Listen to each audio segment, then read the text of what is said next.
Donald Trump quiso mostrar su poder al aterrizar en Irak, pero lo que causó fue desprecio. Vino a Irak en realidad a revelar parte de lo que está planeando y en medio de un huracán en el ejército de Estados Unidos, donde el secretario de Defensa renuncia, donde faltan billones de dólares, donde se habla ahora del espacio incluso, y a donde Rusia está mirando atentamente. Soy Roberto de la Madrid y esta noche en Detrás de la Razón, la sorpresa de Donald Trump, no olvidar su discurso inaugural donde prometió cambiar el destino del mundo. Comenzamos.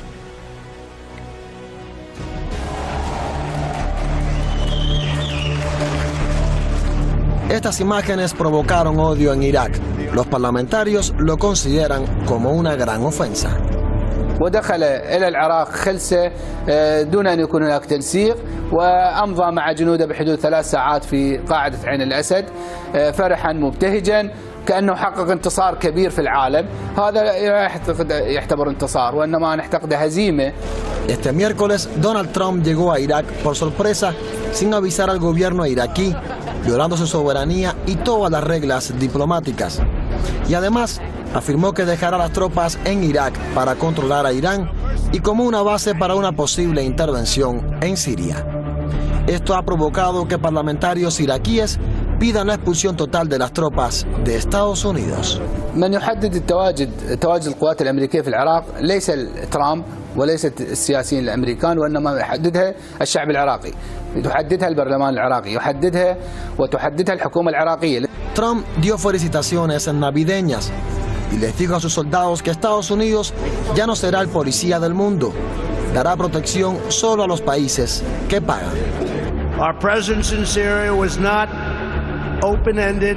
Confirmó que va a retirar a los soldados estadounidenses de Siria, pero que los 5.200 soldados que están en Irak se quedan y no se van.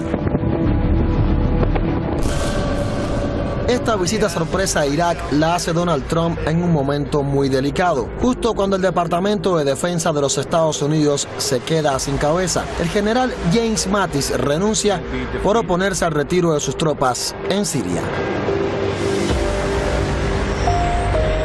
La visita sorpresa la hace Trump también justo cuando el Departamento de Defensa está en un escándalo histórico que los medios no difunden mucho. En los últimos años, el Departamento de Defensa, junto con otro departamento, ha desaparecido 21 billones de dólares en ajustes fuera del presupuesto. El desfalco equivale a robarse toda la economía y el dinero de España durante 20 años. El periódico The Nation publica que ese dinero puede estarse utilizando para esconderle al mundo operaciones ultra secretas.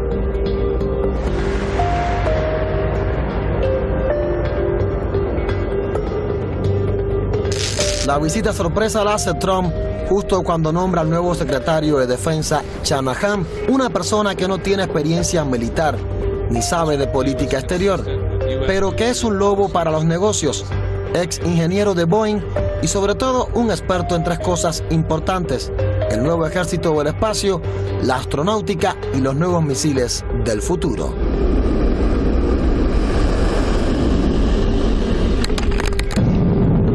Quizá por eso, justo en estos momentos, también Rusia muestra músculo militar. Rusia presenta su nuevo supermisil invencible Avangard. Según el presidente Putin, este misil dejaría indefenso a los Estados Unidos.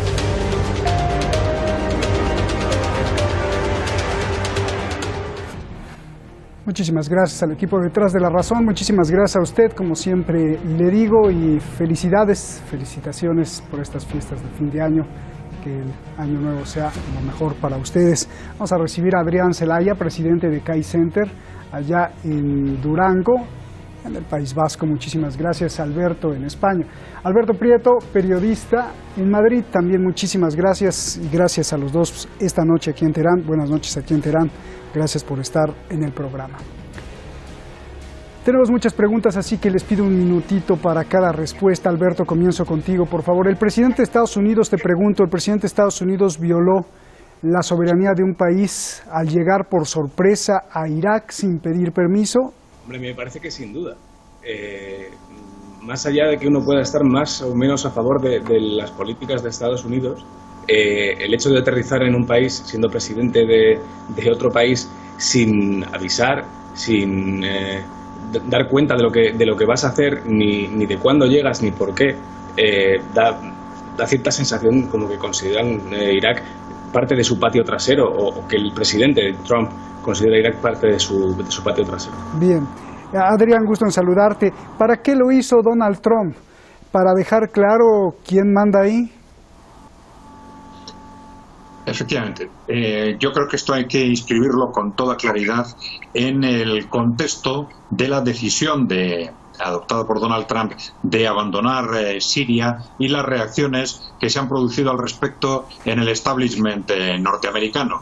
Está claro que Trump, con esta visita a Irak, en un contexto que hay que calificar de prepotencia, diría yo, pues es un gesto premeditado y premeditadamente, digamos, chulesco, premeditadamente prepotente, para transmitir hacia la opinión pública de Estados Unidos y hacia el establishment norteamericano, pues digamos, la potencia de Estados Unidos en el Oriente Medio, y contrastar de alguna forma esa sensación de posible debilidad que podía transmitir esa decisión de salida de Siria. Sin ninguna duda ese es el objetivo.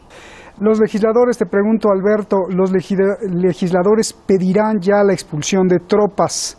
De hecho, hay varios legisladores en Irak que están pidiendo una reunión para examinar exactamente esta expulsión. Pero yo te pregunto, Alberto, ¿lograrán sacar a Estados Unidos de Irak? Pues yo estoy convencido de que no. Y también, en cierto modo, entiendo que Estados Unidos no debería irse de Irak. Luego ya está cómo lo gestionen de igual a igual con dos gobiernos, pero después de todo lo que ha invertido Estados Unidos en dinero, armas y sobre todo en hombres que se ha dejado en esas guerras, si lo hicieron por un interés, y ese interés concreto no tendría ahora ningún sentido que lo abandonaran. No me parece que haber conseguido para las políticas de Estados Unidos que Irak sea una especie de base militar en Oriente Próximo para Estados Unidos, se pueda permitir ahora a Estados Unidos dejar aquello, no sé, después de cuántos años llevan allí, 20 años más o menos, ¿no? A ver, pero Alberto, ¿cuál es la misión realmente en este momento de las tropas de Estados Unidos en Irak? ¿El terrorismo? El mismo Trump dice que ya lo vencieron, entonces ¿cuál es la misión? Claro, yo entiendo que la misión de las tropas de Estados Unidos en Irak es tener una base militar en Irak, o unas bases militares en Irak, tener fuerzas desplegadas en la zona para cuando le sea necesario la política de Estados Unidos, en su conveniencia, utilizarlas. Imagina que desplazar los 5.000 hombres y los carros y los blindados y los aviones que puedan tener ahora mismo en Irak, desplazarlos desde otras bases que puedan tener en Turquía o incluso en el cercano Israel, bueno, no tiene mucho sentido. Yo creo que es mucho más lógico para los intereses de Estados Unidos, con los que uno podrá estar más de acuerdo o menos, que, hombre, este país, nosotros nos hemos encargado de hacerlo como es, pues lo tenemos que guardar para nuestro interés. Bien, a ver, Adrián, con esto que me está diciendo Alberto, pues entonces Estados Unidos está usando al territorio iraquí, está usando a la nación iraquí, ¿y es correcto lo que dice Alberto, Adrián, de que Estados Unidos no se debería de ir de Irak? Bueno, yo voy a dar una visión un poco más optimista. Yo creo que Estados Unidos se va a ir de Irak. Las dudas serían el cuándo.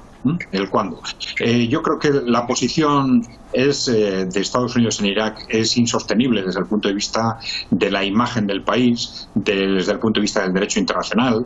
Están invadiendo un país de forma ilegítima y sin ninguna justificación, digamos, ni geopolítica, ni basada en derechos humanos, ni con ningún soporte de las Naciones Unidas, etcétera, ¿no? Bueno, esto hay que inscribirlo en un contexto en el que dentro de hay evidentemente, prescindiendo de lo contradictorio que tiene la figura y las posiciones de Donald Trump, pues sí parece evidente que en el establishment norteamericano hay una confrontación entre fuerzas, digamos, hegemonistas y fuerzas, digamos, nacionalistas, por llamarles de alguna forma, que son más partidarias de impulsar una retirada progresiva de esas políticas hegemonistas.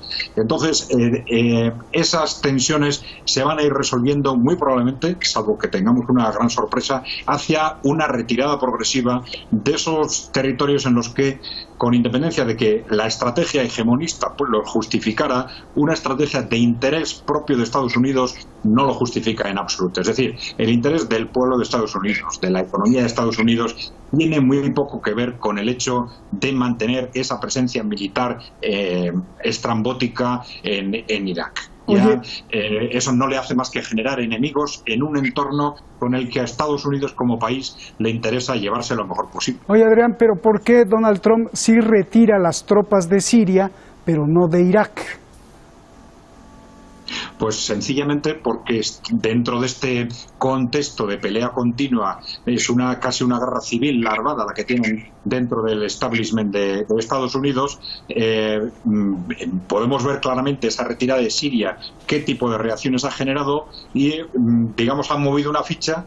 Es muy posible que, no sé si Donald Trump, pero las fuerzas nacionalistas en Estados Unidos estuvieran también apostando por salir de Irak, pero hacerlo todo a la vez es muy complicado. Les ha costado 2 años, de hecho, desde que Donald Trump anunció que quería irse, que Estados Unidos se tenía que ir de Siria, ha pasado cerca de 1 año. Vemos hasta qué punto es complicado realizar esos movimientos. Y es lógico porque efectivamente estamos ante un giro estratégico absolutamente radical en el posicionamiento de Estados Unidos en el conjunto de... Bien, a ver, Adrián, esta pregunta también es para Alberto, pero primero te la hago a ti, Adrián, ya que estoy contigo.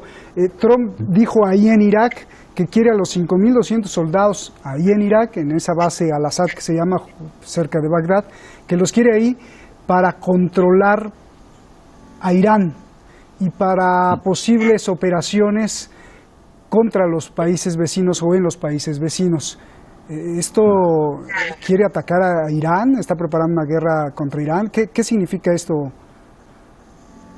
Bueno, ya sabemos que Donald Trump es un permanente teatralizador en sus declaraciones, ¿no? Yo creo que, como ya he dicho, el contexto prácticamente su totalidad de esta visita a Irak hay que inscribirlo en una constante demostración de prepotencia frente al establishment hegemonista de Estados Unidos y frente a sus aliados locales, como puede ser Israel, quizás hasta ahora está en una posición más dudosa Arabia Saudita, que por el hecho de la salida de Siria se pueden sentir más débiles o más amenazados por sus enemigos tradicionales en Oriente Medio. Es una demostración de prepotencia. No hay que interpretar de forma concreta una determinada amenaza, una determinada promesa con objetivos reales de Donald Trump o del actual gobierno de Estados Unidos. Es simplemente transmitir frente a los que han criticado y critican muy fuertemente a quienes están verdaderamente alarmados por la salida de Siria, transmitir, digamos, prepotencia con respecto a la presencia en Irak. Bien, Alberto, a ver, tú que dices que pues no se deberían de ir los estadounidenses por todos los intereses que tienen, yo te pregunto, ¿es válida esta aseveración que dijo Donald Trump allí en Irak de querer mantener sus tropas en Irak para controlar a Irán y para posibles intervenciones en otros países de la zona?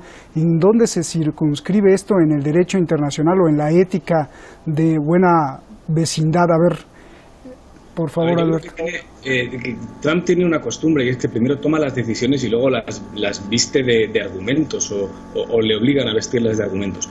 Yo no creo que tenga un plan muy definido ni una estrategia muy clara. Yo sí creo que es un nacionalista que entiende que todo lo que haga él es por el bien de Estados Unidos y todo lo que haga él está bien.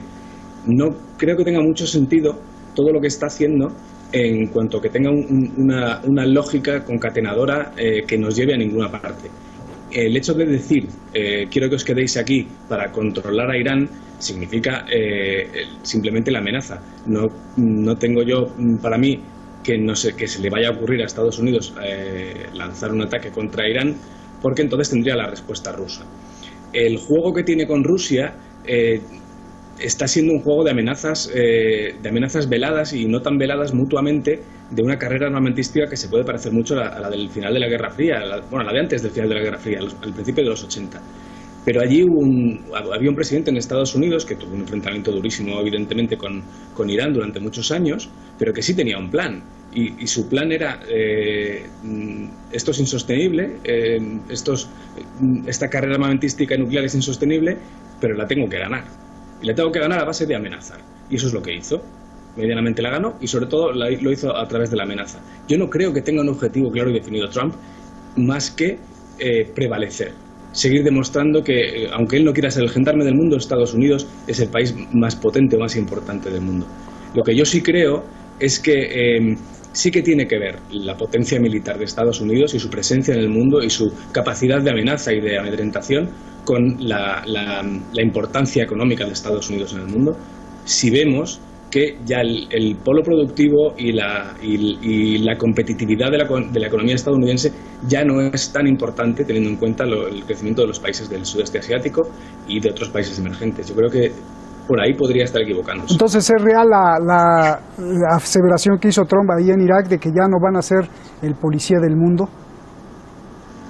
Yo no termino de creérmelo, porque Estados Unidos ha querido hacer eso en otras ocasiones y al final siempre ha acabado siendo el policía del mundo, el policía según sus intereses, por supuesto. No es un policía bondadoso que cumpla unas normas que otros le hayan impuesto u ordenado, como en cualquier país, ¿no?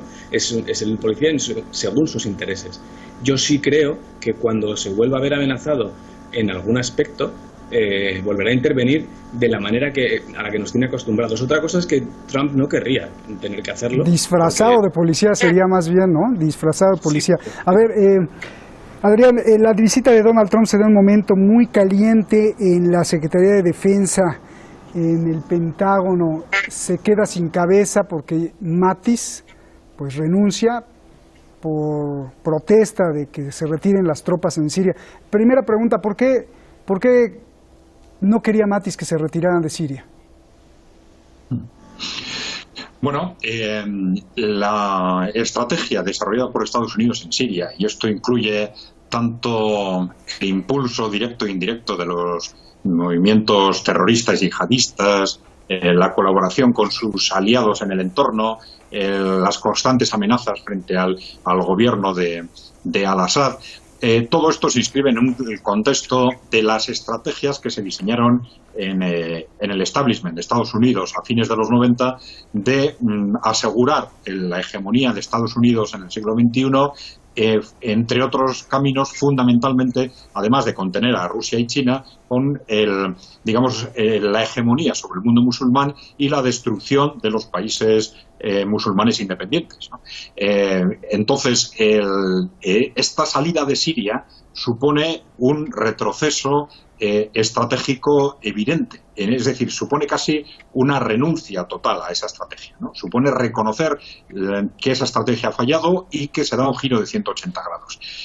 Esto explica que haya pasado cerca de un año, como he dicho, desde que Donald Trump dijo que había que salir de Siria hasta que Estados Unidos iba a ir de Siria, hasta que esto se ha producido, y vemos estas reacciones y esta dimisión de un secretario de Defensa que claramente se inscribía dentro de esta línea hegemonista que entiende que Estados Unidos tiene que controlar Oriente Medio para seguir controlando. Entonces parecería que Donald Trump quiere paz, ¿no, Adrián? En Oriente Medio. Vamos a ver, Donald Trump como persona es muy contradictorio, pero sí está claro que en el establishment de Estados Unidos, como hemos dicho, hay dos tendencias, una nacionalista y otra, vamos a llamarle, hegemonista, y esta tendencia nacionalista está impulsando muy fuerte a que Estados Unidos se retire abandone efectivamente ese papel de policía, ese papel hegemonista, y se centre en una economía y una sociedad que una economía que está semidestruida. Este papel hegemonista de Estados Unidos en el mundo ha sido muy interesante para las élites financieras, pero ha sido destructivo para el propio pueblo de Estados Unidos. Bien. Y esto es muy importante tenerlo. Aprovechando que tú sabes mucho de economía, que eres un gran economista, Adrián, la visita sorpresa de Donald Trump también se hace justo cuando la Secretaría de Defensa está en un escándalo verdaderamente histórico, que los medios también no difunden mucho. En los últimos años la Secretaría de Defensa, junto con la otra secretaría, ha desaparecido 21 billones de dólares. Este desfalco equivale, hice las cuentas, a robarse todo el dinero de España, todo el Producto Interno de España, no solo un año, sino durante 20 años. O sea, es muchísimo dinero. Te pregunto, ¿por eso renunció el secretario de Defensa? ¿Dónde está todo ese dinero? Sí, son unas cifras, desde luego, increíbles, ¿no? Pero que ahora están acreditadas a través de una auditoría.